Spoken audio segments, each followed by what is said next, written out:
Hey there nation, welcome to the show where we help you to play miniatures wargaming on a budget. It is I, Commander Cheapskate, and we are back with another episode of the Golden Age, our series of Warhammer Battle Reports, and this is Battle Report number 90. This one is a 3,000 point battle between Chaos Legion of Nurgle as well as Chaos Legion of Khorne. My buddy Dark Lord Mac is bringing the Garden of Nurgle, a 3,000 point Chaos Legion of Nurgle army, and I'm bringing Gorepilgrims, the Bloodwind Spoil, a Chaos Legion of Khorne. So this is some good old fashioned Chaos Legion versus Chaos Legion action, so we're really super excited to see how it works out. Also, in this battle report, it's also kind of interesting because I decided to adjust my list again. I know I've been changing my list up every battle report or so, but I'm trying to look for the sweet spot that really works with this Chaos Legion of Khorne army, and I think I might have found it actually. Actually, one of my viewers from a while ago, he actually recommended that I actually use a Zote in my army. Now, in case you're not familiar with those, Zotes are like these lizard centaurian looking creatures, look like giant centaur lizard type monsters. What they are, they got 4 legs and 2 arms, and they stand upright, and that's what they look like. And they look like something out of Lizardman actually. And you see them actually, the new Zote miniature actually came out for Warhammer 40k for the Blackstone Fortress, for those of you guys who follow Games Workshop. Well, Zotes were a really old race that they use in Warhammer Fantasy Battle as well as Warhammer 40k, and they actually reintroduced them in the old Storms of Magic rule set. So because I decided to use that and to see exactly how it plays on my army, and we're going to see exactly how that works out with my army so far. So that being said, ladies and gentlemen, we're going to play some background music real quick. If you want to see exactly what we're bringing for this one, go ahead and pause and take a look at your own leisure. So that being said, let's get this battle report on a roll. Crom, I've never prayed you before. I have no tongue for it. No one, not even you, will remember if we were good men or bad, why we fought, or why we died. No. All that matters is that 2 stood against many. That's what's important. Valor pleases you, Crom. So grant me one request. Grant me revenge. And if you do not listen, then the hell with you. Ladies and gentlemen, boys and girls, dying times here. Alright, the scenario rules for this one are pretty simple. It is Battle Line, is the most typical game of Warhammer that we play on this channel, with standard deployment as well as standard victory conditions as always, because let's face it, that's the best kind of Warhammer to play. So with the scenario rules over, let's go and talk about the battle plan real quick. Alright, so here's an overhead shot of the entirety of the battlefield. As you can see, we are playing on a 4x6 table. I am deployed on the near side of the table, while my opponent, Dark Lord Mac, is deployed on the far side of the table. And pretty much the plan here is just to close up my opponent as quickly as possible, engage him in close combat, and destroy him. I'm playing a Chaos Legion of Khorne army. The tactics of this army is not all that complicated. Plus, all of my units, except for my dogs, have frenzy, so because of that, the quicker I get in the combat, the more damage they can actually do. So pretty much what I plan on doing is try to focus on the flank. On the left hand side, I'm going to send in my Scions of the Destroyer with Arball the Destroyer, my Exalted hero. I'm going to try to send him in directly into those plague drones, try full flank and scatter those guys, destroy them, just cut right through them, because my Chaos Knights are absolutely deadly with their ensorcelled weapons. At the same time, I also plan on using my 2 skull cannons on my flanks. Hopefully I could take out some of those plague drones. At the same time, maybe take out his Exalted hero on the War Shrine, and maybe take out his general as well as Demon Prince. That's what I'm really trying to use with those guys as well. Now my dogs, of course, I have 2 units of Warhounds. They're up in the front there between the 3 units, so that way they can't get off charges in case that they fail frenzy tests. So that part is kind of nice. And of course I got my little War Shrine in the back, Svarthal the weakest, in order to help them out as well. And then pretty much my plan is just to go across the center, charge into the center, and destroy him that way as well. The only thing I got to worry about are those 2 units of Nurglings are right in the middle of the battlefield, because he scouted them up ahead, and they can be pretty effective roadblocks if I'm not careful, so I'm going to have to try to carefully move my forces as best as I can. And that pretty much makes up my battle plan for this one. Alright, so first of all, let's talk about the deployment real quick. So on the left-hand flank here for the Gorepilgrims of the Bloodwind Spoil, I have the Scions of the Destroyer. The Scions of the Destroyer is a unit of 8 Chaos Knights.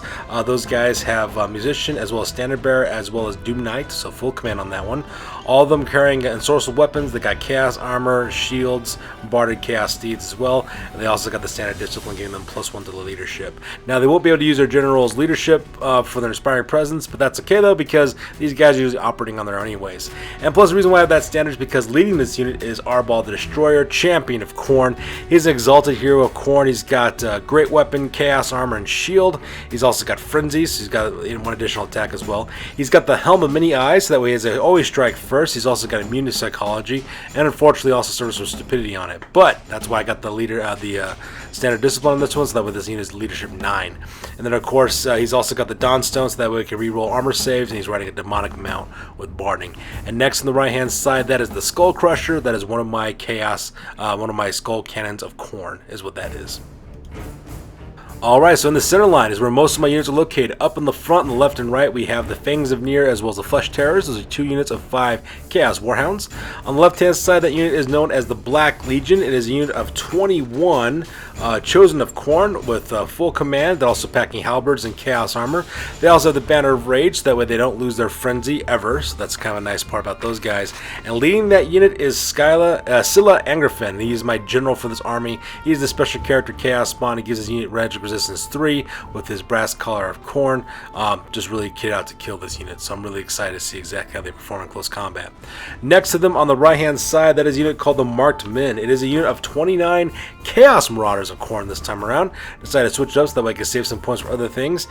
They have full command as well. They're packing light armor and shield. They're also carrying flails this time, so that way it gives them 2 up plus gives them strength 5 in close combat the very first round of combat as well. And then leading this unit up in the front there, proxying with my Mighty Lord of Khorne, that is the Keeper of the Blood Forest. He is a Zote, basically the character I was talking about earlier. He's a level 4 Lore of Life wizard. He's got Earthblood, Flesh to Stone, Throne of Vines, Regrowth, as well as a Gardener's Warcry spell from the Storms of Magic. He's also got Magic Resistance 1. He's got Scaly Skin, so you know he's pretty much kid out to kill. He's pretty good for close combat as well as for casting magical spells.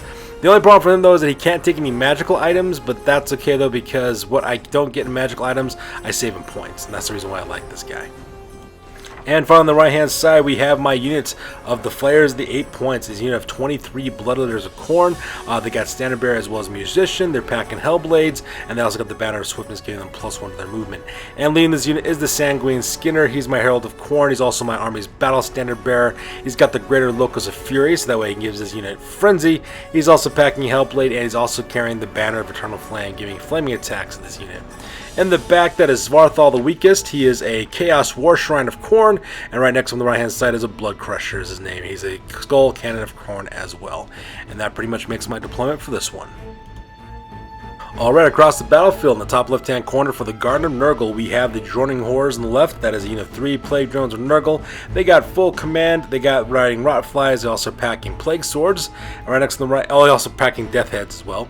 Next on the right hand side, that is Ruination of Prague, another unit of 3 Plague Drones of Nurgle. They also got full command as well, and they're also packing Death Heads as well.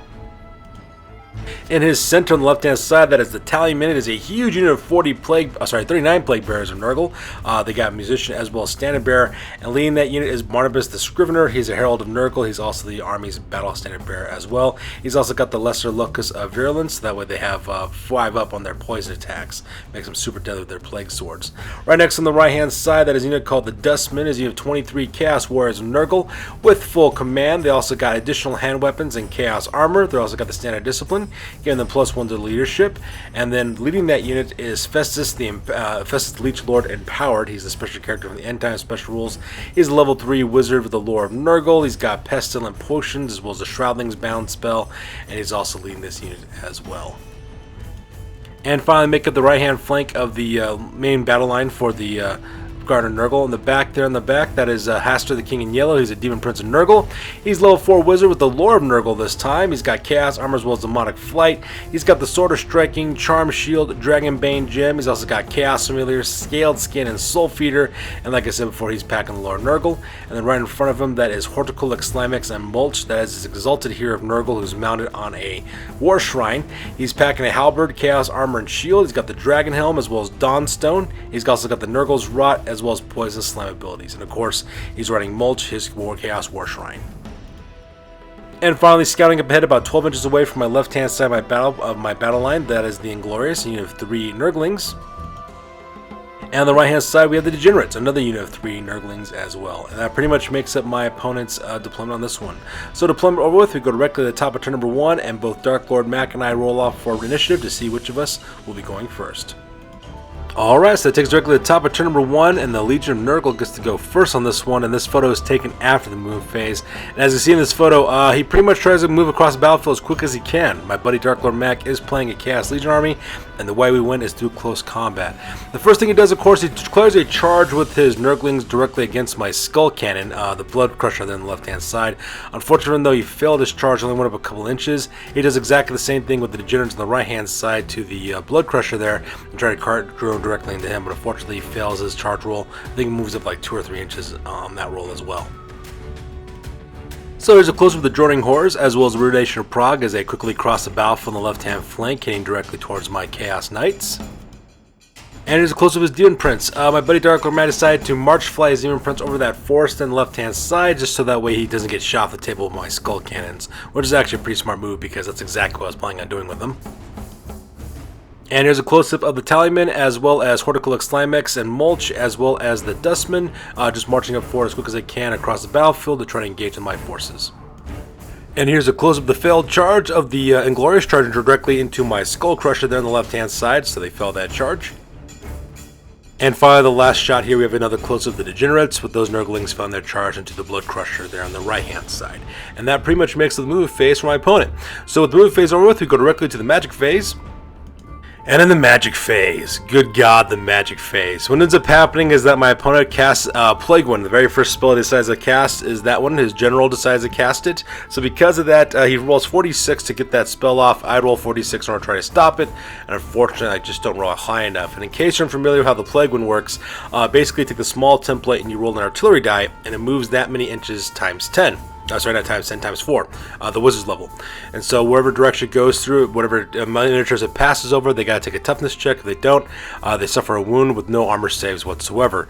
And the thing about Magical Vortex is that if you ever watched my channel for a while now, you know exactly that when it comes to Magical Vortexes, I actually have the worst luck with Magical Vortexes. So with that being said, we're gonna play some background music real quick. You're gonna see exactly what the Plague Wind does to my army in the very first opening turn of the round. So that being said, let's get this portion on a roll.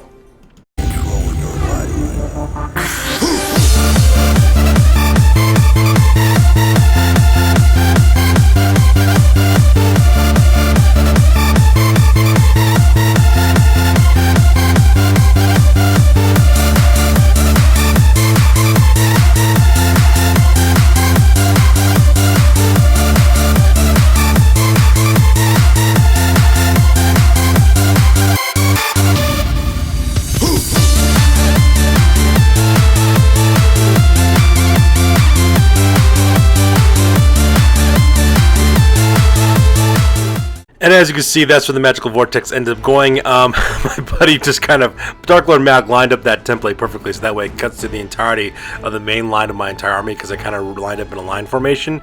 So it just passes over pretty much all my units and pretty much quarters all of them, kills about 25% of each of my units before landing right here next to the tower as well. Now, in subsequent magical phases, we'll have to roll the artillery die and the scout die to see exactly where this template goes. But just like that, I lost a quarter of my troops in the very opening of the turn, and that part was absolutely terrible. Luckily for me, though, I do have Frenzy on all my units, so because none of them flee, and my Chaos Warhounds passed their leadership check because of the Aspiring Presence from Scylla and Griffin. But other than that, though, that was pretty devastating as well. And to make matters worse, his general rolls a 6 for the lore attribute, gets +1 toughness as well as +1 wound, so now Hastur the King in Yellow is even more difficult to kill. He's got toughness 6 as well as packing 5 wounds, and that part was just like the icing on the cake on that part. He does try to get a couple other spells off, but unfortunately for him though, I just basically dispel them. However, he was able to single die the Shrouding spell, rolled a single d6 and managed to get that spell off, so now everything within 12 inches of Festus the Leechlord empowered has a hardcover, so basically that makes him protected from being shot with cannons, so that part was absolutely fantastic for my opponent as well. And so with the magic phase of Roof, you skip the shooting phase because they don't play that game and there is no close combat, so we go directly to the bottom turn number 1 for the Chaos Legion of Khorne. Alright, so we go directly to the bottom of turn number 1 for the Chaos Legion of Khorne, and this photo is taken after the move phase, and as you can see in this photo, I just move up as quick as I possibly can. It's time to bring the pain. I'm a Khorne Legion of Chaos army. That is what we do best. So the first thing I do, of course, is I declare a charge with the Scions of the Destroyer. I declare a charge directly into the Ruination of Prague. Now my opponent, Dark Lord Mac, decides to flee as a result of that because he doesn't want to be ran down by a bunch of Chaos Knights with Frenzy plus an Arball Destroyer. So he rolls his dice to escape. Unfortunately for him, though, he only rolls a 4, so he only goes back 4 inches when it's all said and done. I decide to run, and I roll boxcars when it's all said and done. So I go flying across the battlefield, smashing directly into the Ruination of Prague, and just like that, I wipe out the entire unit without any fuss. Now, there is a problem by doing that, though. Yes, it's great that I took out that unit of play drones, because that's absolutely fantastic, but by doing that, I open myself up to being flanked by the droning horrors on the left-hand side, as well as the Demon Prince, Hastur the King in Yellow. Not exactly my plan, but you know what, though? I got rid of a unit, so, them's a break, I guess. And after that, of course, I declared charge with my Chaos Warhounds. The Fangs of Nir go directly into the Inglorious on the left-hand side, and the Flesh Terrors go directly into the Degenerates on the right-hand side, so that part was awesome. I then march up the rest of my forces, so all 3 infantry units, the Black Legion, the Marked Men, as well as the Flayers, the 8 points. They move up their maximum movement inches forward. Right behind them, of course, is Svarthal, the weakest, and then, of course, my cannons on the flanks move up the sides to protect the flanks of the main line. And that pretty much makes the move phase for this one. Alright, so here's a close of the move phase. This part was kind of cool because I got rid of the Ruination of Prague in one fell blow. Now, granted, I opened myself to flank charges, but you know what? It feels good to kill a unit for once. And here's a close-up of the Skull Crusher moving the left-hand side to cover the left-hand flank of my main line, as well as the Fangs of Nir charging directly into the Inglorious. And here's a close-up of the Black Legion, the Marked Men, as well as the Flayers, the 8 points, with Svarthal, the weakest, in tow, moving up forward to start engaging the enemy as quickly as they possibly can. And lastly is a close-up of the Flesh Terrors going directly into the Degenerates with the Blood Crusher in tow, so that way they can lend some support that way as well with my Skull Cannon. And that pretty much makes up the move phase for this one. So move phase over with, we go directly to the Magic phase. And in the Magic phase, I rolled 6, so I got Rot, Glorious Rot, which means that any engaged unit has to roll a d6. On a 6, they suffer Strength 3 injuries, in terms of the fact that they are, being affected by Nurgle, the God of Plagues, which is kind of ironic when you think about it. In the end, that effect managed to put 2 wounds directly onto one of the members of the Droning Horrors, so that part was absolutely fantastic. And also managed to put a wound on Horticolic Slimix as well as Mulch, so now my enemy's War Shrine is taking injury on that part, which I just kind of find it's ironic that the Plague God is affecting his own troops in this battle report. I just find that hilarious. So with the that portion over there, that Chaos table over with, we go directly to the rest of the Magic phase. So in the Magic phase, I do manage to get Throne of Vines off, which is absolutely fantastic, and because of that, I was able to bring back one of my Marked Men, which is really cool as well. I do try to cast a couple other spells. I try to cast Flesh of Stone and Earthblood as well, but unfortunately, my opponent just would not let me do it, so Dark Lord Mac shut down the rest of my Magic phase. So that was the only spell I was able to get off. The nice part about it, of course, is that Throne of Vines is a remains in play spell, which is absolutely fantastic. Sad part was that I wasn't able to exploit my magical phase so much. So far, I'm liking the Keeper of the Blood Forest. He's working out pretty well for my army. So from there we go directly to the shooting phase, which is absolutely fantastic to say because I'm in a Chaos army, so I get to shoot for once. I open up with a Skull Cannon directly into the Droning Horrors, managed to finish off the one that was carrying the 2 floating wounds. The Cannonball then bounced to the second one, but unfortunately for me, though, my opponent passes Ward save, so because of that, the Cannonball doesn't go any further than that. But at the same time, though, I get to shoot for once, which is actually kind of nice. So the shooting phase over to go to combat phase, and unfortunately for me, my Fangs of Nir, my poor little Chaos Warhounds have nothing they can do against these Nurglings.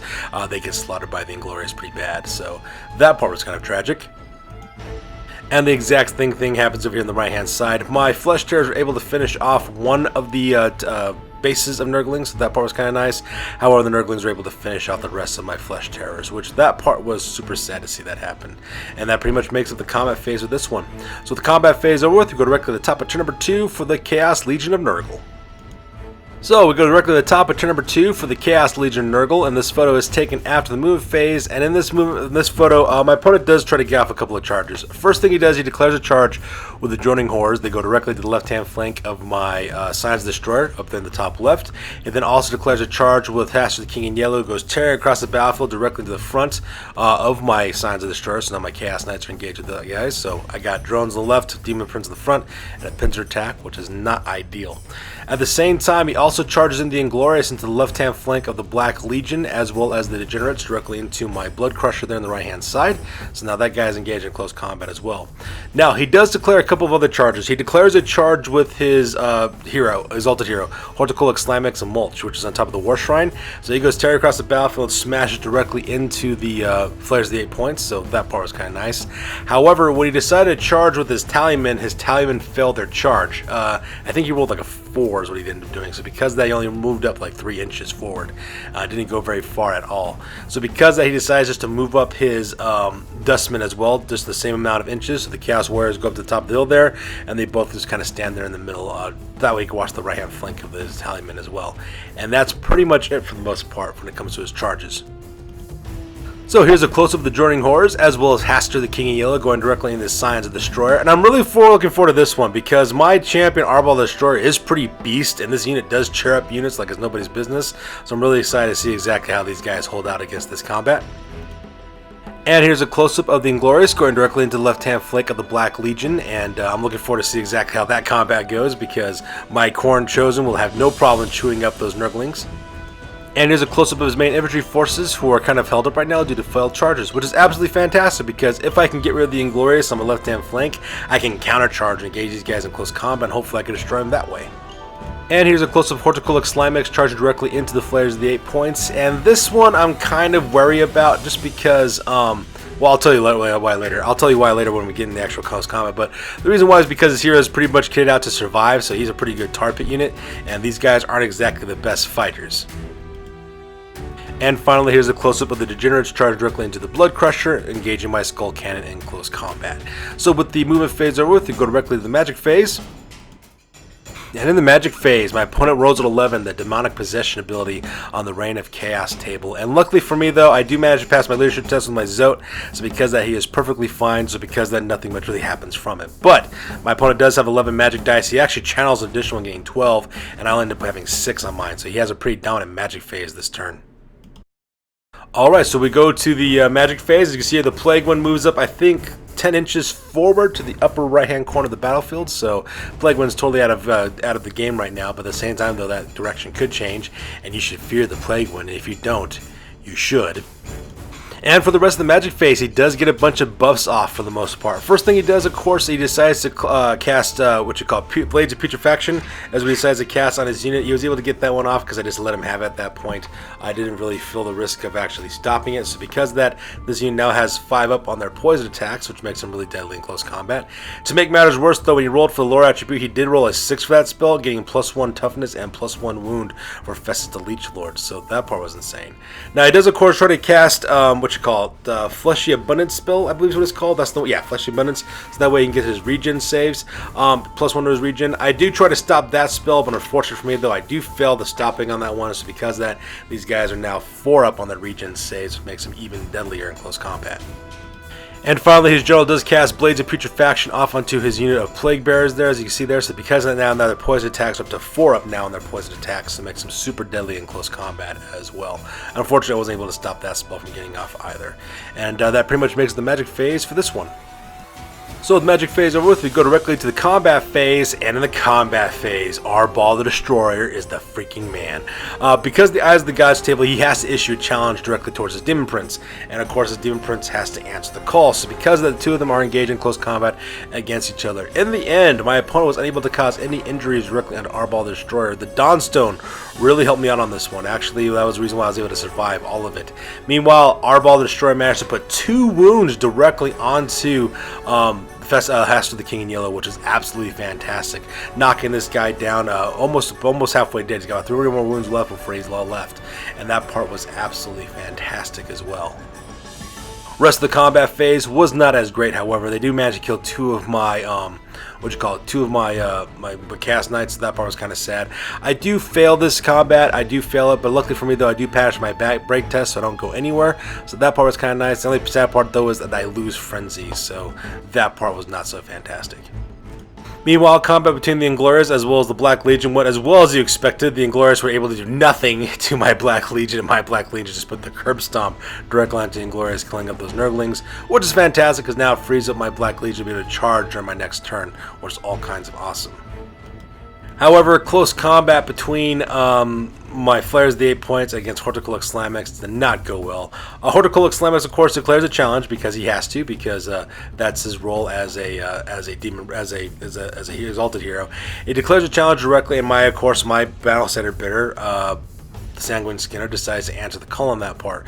So I have Frenzy, so that's kind of nice. I also have Flaming Attacks, which is also kind of cool as well. And I also got Magical Attacks too. The problem with that, though, is that I forgot that Horticulus Slamix is wearing the Dragon Helm, which means he gets 2 ward saves against flame attacks. So that part was absolutely insane. I did not count on that happening. In the end, I was able to do anything to him with my Battle Standard Bear. I was able to do a thing against him. At the same time, though, he was able just to curb stomp my Battle Standard Bear and killing him just straight out, which is absolutely horrible. So he gets the points for my character. He also gets the points for my Battle Standard as well. And the good news about, though, is that I do lose flaming attacks. His planet he carried was the flaming Banner of Eternal Flames. So because of this unit did have flaming attacks, but now that he's dead and that banner is no longer in play, this unit doesn't have it. The downside, though, is that he was also the guy that gave this unit Frenzy, which means now they don't have Frenzy anymore. They just only have their basic attacks. So as you can see here, I do try to attack again with my normal guys. Unable to do anything to Horticulus Slamix in return, so that part was absolutely horrible. Luckily for me, though, I do manage to pass my break. I do pass my break test, but I lose a couple of bloodletters just because how it works with instability rules. So that part was kind of sad as well. So that part was kind of tragic. My opponent, of course, does roll in the Eye of the Gods chart, and the one he gets is just +1 to his armor saves. What he gets, so he already has that. He's got a 1-up armor save, so it doesn't really do much for him. And meanwhile, combat between the Degenerates as well as my Blood Crusher, I managed to put 2 wounds on him, which is absolutely fantastic, but these guys are unbreakable, and so they don't go anywhere when it's all said and done. So that part was kind of sad as well. So with the combat phase over with, we go directly to the bottom of turn number 2 for the Chaos Legion of Khorne. So with that, we go directly to the bottom of turn number 2 for the Legion of Khorne, and this one is after taking up the move phase, and now it's time to bring some blood for the Blood God, or rotting, decaying, pestilent flesh for the Blood God. I don't know. I am fighting Nurgle after all. So I just go in. The units that can charge do charge, and they go in as quickly as they possibly can. So the first thing I do, of course, I declare a charge of the Black Legion. They go directly into the left-hand side of the Tallyman. And I do exactly the same thing with the Markmen. The Markmen go charge directly into the front of the Tallyman as well. So now I got 2 different units, really hard-hitting units going directly into the Tallyman. Granted, the Tallyman are a tar pit unit because they are plague bearers, but hopefully I can cause enough damage with just normal combat as well as instability rules in order to, break that unit. Well, not really break it, but to destroy it outright. That's the plan I'm hoping for. At the same time, Svartfall the Weakest also moves up as well to protect the right-hand flank of the Markmen, so that way they can't be flanked by the Dustman there on the top of the on the right-hand side of the hill. At the same time, of course, my Signs of Destroyer are still engaged in close combat with the Droning Horror as well as Hastur King in Yellow. I do send in the Skull Crusher, which is my Skull Cannon. He goes charge directly to the right-hand flank of the Droning Horror, so they'll even up the combat a little bit, so that part's kind of nice. My Flares, the 8 points, are still engaged in close combat with Horticulus Slamix as well as Mulch right there in the middle of the table, and of course the Blood Crusher is still engaged with the Degenerates on the far right-hand side. And that pretty much makes the move phase for this one. So here's a close-up of my Signs of Destroyer, still engaged in close combat with the Droning Horror as well as Hastur the King in Yellow, but this time though the Skull Crusher moves in because he wants to play as well, and he's charged directly to the right-hand flank of the Droning Horrors, which is going to be kind of nice. And here's a close-up of my Marksman as well as my Black Legion going directly into the Tallyman, which I'm really looking forward to because that should be all kinds of awesome. And here's a close-up of the Flares, the 8 points, as well as the Blood Crusher currently engaged with their current targets, as well as Varthal the Weakest protecting the right-hand flank of the Markmen. So with the movement phase over with, we go directly to the Magic phase. And the Magic phase, I managed to roll a 9 for my Power Dice. I got Khorne's Wrath, so basically I got that one off, but it didn't really do much of anything. It was more like Khorne's gentle hugs and pats on the head because nothing really actually managed to happen there on that part. So that part was kind of sad. So with the Reign of the Chaos table over with, we go directly to the rest of the Magic phase.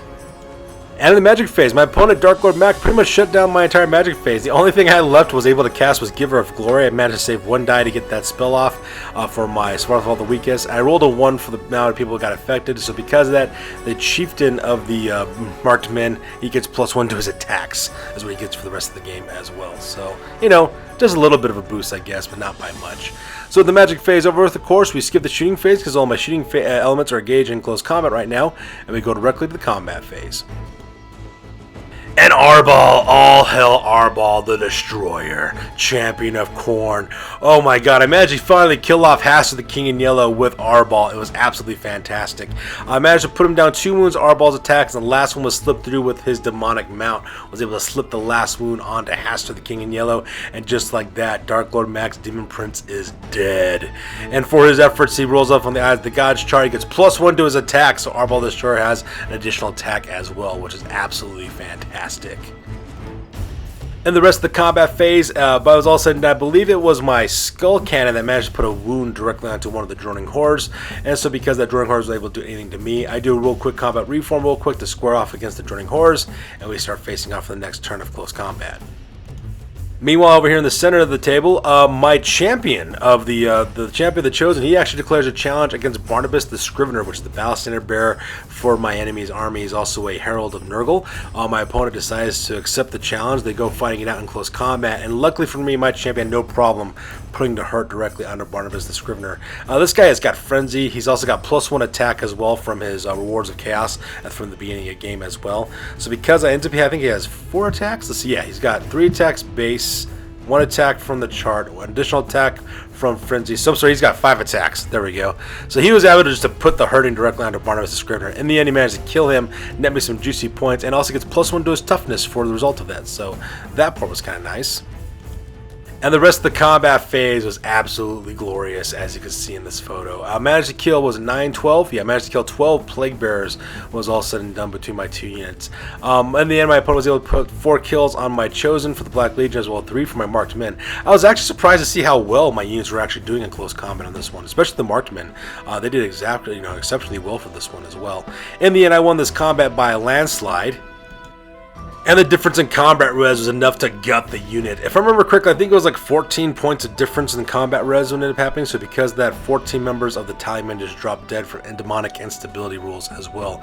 And the reason why that is the case is because this unit is unbreakable. They don't have to worry about taking break tests. However, how much they lose combat by those, how many casualties they take. So that part was absolutely fantastic. My units are still doing really strong, whereas my opponent is slowly losing almost a little over a quarter of his guys are left for the Tallyman. So far, I'm liking their odds. So in the combat phase, over here between the Flares of the 8 point as well as Horticolic, Slimex, and Mulch, in the end, he was unable to do any injuries to me, and at the same time, I was able to do any injuries back to him. That's how it pretty much worked out. Just wasn't able to do that. This guy's kid out to survive almost everything, so that part was kind of tragic. However, I have a standard, he doesn't. I also have 2 ranks, and he doesn't either, which means that I win this combat by 3, just from the sheer mass of guys that I have. So because that, my opponent has a roll for leadership of 8. He has normally leadership 8, but because he takes the 3, he's only leadership 5. So he rolls for his leadership, and he fails. He flees, he rolls 8 to get away, but I roll an 11 to pursue, so because of the Flares, the 8 points chop him down and kill him and overrun directly into the Dustman as well. So that part is absolutely fantastic. The bad part about this, though, is that, yes, the Dustmen are kitted out to kill. They got 4-up regen. They also have their 5-up poisonous attacks. And their leader, of course, is +1 toughness and +1 wound. And I don't have flaming attacks anymore, which means I can't take away the regen saves. But at the same time, though, I did kill Horticolic, Slimex, and Mulch. That was a huge points earner for my opponent. And at the same time, though, I can at least target these guys and survive another round of combat for the rest of my more softer, cruncher units in my army. And over here, the Skull Crusher, the Blood Crusher, managed to finally kill off the rest of the degenerates. He just took out a base and a half all by his lonesome with his combat attacks. And combat res with the Crunch special rule finished off the rest of them. So that part was absolutely fantastic as well. So the combat phase over with, to go directly to the top of turn number 3 for the Chaos Legion of Nurgle. Alright, so that takes directly to the top of turn number 3 for the Legion of Nurgle, and this photo is taken after the movement phase, and as you can see in this photo, no movement takes place because everybody is currently engaged in close combat. We have the joining hordes on the left-hand side with my Signs of the Destroyer as well as my Skull Crusher. We have the Black Legion as well as the Marked Men directly into the Tallyman in the center, and we also have my Flares of the 8 points as well as the Dustmen engaged in close combat there on the right-hand side. So because of that, there is no movement. Here's a close-up of the Skull Crusher, as well as my Signs of the Destroyer, getting ready to put the hurting on these joining horrors, and I'm looking forward to that. And here's a close-up of the Black Legion, as well as the Marked Men, getting ready to put the hurting directly onto the Tallyman. And finally, here's a close-up of the Dustman going up against my Flayers of the 8 points. And I don't think they're going to do so well against this one. I think my opponent's going to be able to destroy them pretty good on that part. So with the movement phase over with, we go directly to the magic phase. And in the magic phase, my opponent rolls Snake Eyes, which means the winds recede, which is a really bad result because it means that all demonic miniatures on the table take double damage from instability rules, which is absolutely horrible because my demons are taking on a pretty hardcore Chaos Elite Warrior unit right here, and they can get chopped down pretty good. And with those instability rules, it could really screw up my unit as well, which is all kinds of bad. So with magic over with, we go directly to the combat phase. As you can see in this photo, my Scions Destroyer have no problem just putting the hurting directly onto these droning horrors. And then I was able to kill one of them right off the bat, and managed to, yeah, that was when the happening. Managed to kill one of them right off the bat. They do kill one of my Chaos Knights, which is kind of sad as well. However, it all works out in my favor though. And that's because the instability rules are now doubled for these guys. So because of the very last Droning Horror gets killed, and of course my Skull Crusher as well as my Scions Destroyer, they turn 180 to face off directly against my opponent because now it's time for them to bring the pain. Meanwhile, the Black Legion as well as the Marksmen have no problem whatsoever finishing off the rest of the Tallymen. We managed to kill those guys to the last man. So we do a quick combat reform, turning directly to the right hand side to go directly into the Dustman if need be. And the Dustman, oh my goodness, the Dustman. I was able to kill one of their Chaos Warriors is what I ended up doing. However, they managed to kill 5 of my Flayers of the 8 points.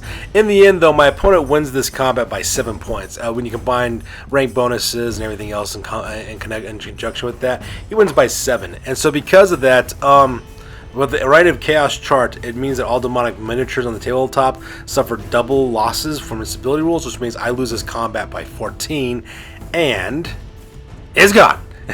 Just like they do in South Park. And it's gone. Just like that, the number of deaths that occurred because of the instability rules being doubled just wipes out the Flayers of the 8 points. That unit just goes poof up into smoke, and that part was absolutely tragic for my guys. And as you can see here, that pretty much ends the combat phase on this one. And it's also at this point, ladies and gentlemen, that my opponent, Dark Lord Mac, decides to call the game. As you can see on the table, the only thing that's left on the table is Khorne for the most part. He does only have one unit of Chaos Warriors with his Festus the Leechlord, and he realizes he's about to be swarmed by the rest of my army. So he decides to call at this point because he realizes he really can't win. So that being said, ladies and gentlemen, go directly to the After Action Report because this game is now officially over. Sure, I could have stayed in the past. Could have even been king. But in my own way, I am king. Hail to the king, baby. Alright, now it's time for the After Action Report. This is part of the battle report. We talk about what went well, what went poorly, and what we can learn for the next time that we do battle. This is the After Action Report for the Golden Age Battle Report number 90, and this one ended up being a victory for Commander Cheapskate. I managed to score 2,741 victory points, while my opponent, Dark Lord Mac, was able to score 812. For my losses, I lost my Battle Standard Bearer, the Sanguine Skinner, the Flesh Terrors, the Fangs of Nier, as well as the Flayers of the 8 points. Dark Lord Mac lost Hastur the King in Yellow, Barnabas the Scrivener, Horticulix Slimex and Mulch, the Tallymen, the Inglorious, the Degenerates, the Droning Horrors, and the Ruination of Prague. And this game was an absolutely insane game. There were so many ups and downs in this battle. It was absolutely nuts when you think about it. When you play without Ascendance rules, things get very difficult for Daemonic units. We decided not to do a Descendant rules on this one just because none of us have Ascendants because we're both playing different Chaos Gods. And, you know, the Ascendance rules are actually only scenario specific, so we decided not to do that anymore as well. And it gets really bad for Demonic units really, really quick because the instability rule really affects them pretty bad in close combat as well. I was actually surprised to see how quickly they crumble away due to combat resolution in most cases, so that part was actually kind of insane. Especially with those Snake Eyes on the very last turn with the Winds Recede, that really destroyed all the Demonic units on the table just because, you know, it was double losses for instability rules. Also, the Plague Wind at the very beginning of the game, it took a lot to my units. It basically quartered most of my units. That part was absolutely horrible. I have bad luck against magical vortexes. They're like my kryptonite. I don't know what it is, but those things just have my number. However, on the positive note, this was a much better build for my army. I can now participate in all 4 phases of the game, which is absolutely nice. I got a wizard now I could use for magic phases. I got shooting elements that I could use now for the shooting phase. And plus, having a Zote was really neat because now I get to get bonuses for casting reinforced, and also buff up my units even better, which is absolutely fantastic. And I can bring back the dead, which is even better as well. One of my viewers, his name is H. Nguyen the Third, I believe is how you pronounce that name. If I butcher your name, buddy, I do apologize. He recommended weeks ago that I actually recruit a Zote using the Storms of Magic rules, and I don't know why I delayed on that, but I'm glad I finally did it, because that Zote is beast. Keeper of the Blood Forest is absolutely fantastic. It's a wonderful addition to my Khorne army, and I think it's going to do all kinds of awesome things. It took me a while, buddy, but you were absolutely correct. So H. Nguyen the Third, if you're watching this, buddy, thank you very much for making that recommendation. Yeah, it took me a while to catch up to it, but I'm starting to really like the way it's going right now. It was cool watching my opponent, though, try to dispel most of my Lord of Life spells. I wasn't able to cast off a lot of my spells, but he was focusing a lot of his energy to trying to stop those spells, so it was kind of nice to see that actually happen. Now, granted, my Skull Cannons didn't do very much this battle report, but I hope things will slowly change with those guys. I just gotta learn how to use them and, you know, shoot with them and stuff. And best part of this battle report was hands down Arbal, the freaking Destroyer. He lives up to his name of Champion of Khorne by single-handedly killing Hastur the King in Yellow. That part was absolutely epic. That part was super cool, because Hastur King of the Yellow should have totally dominated my Chaos Knights, but Arbal the Destroyer, he was the only thing that was able to stop him, which is absolutely cool. In the end, this was a fantastic game against an awesome opponent, and as always, I am looking forward to rematch against Dark Lord Mac anytime, any place. That's good to do it for this one, you guys. As always, please feel free to like, comment, and or subscribe. You guys' input is always appreciated. Also, check us out on Facebook, Instagram, as well as blogger.com for all the latest graded hobby news related to this channel. That's good to do it for this one, you guys. I'll catch you guys in the next one. Peace out and stay classy.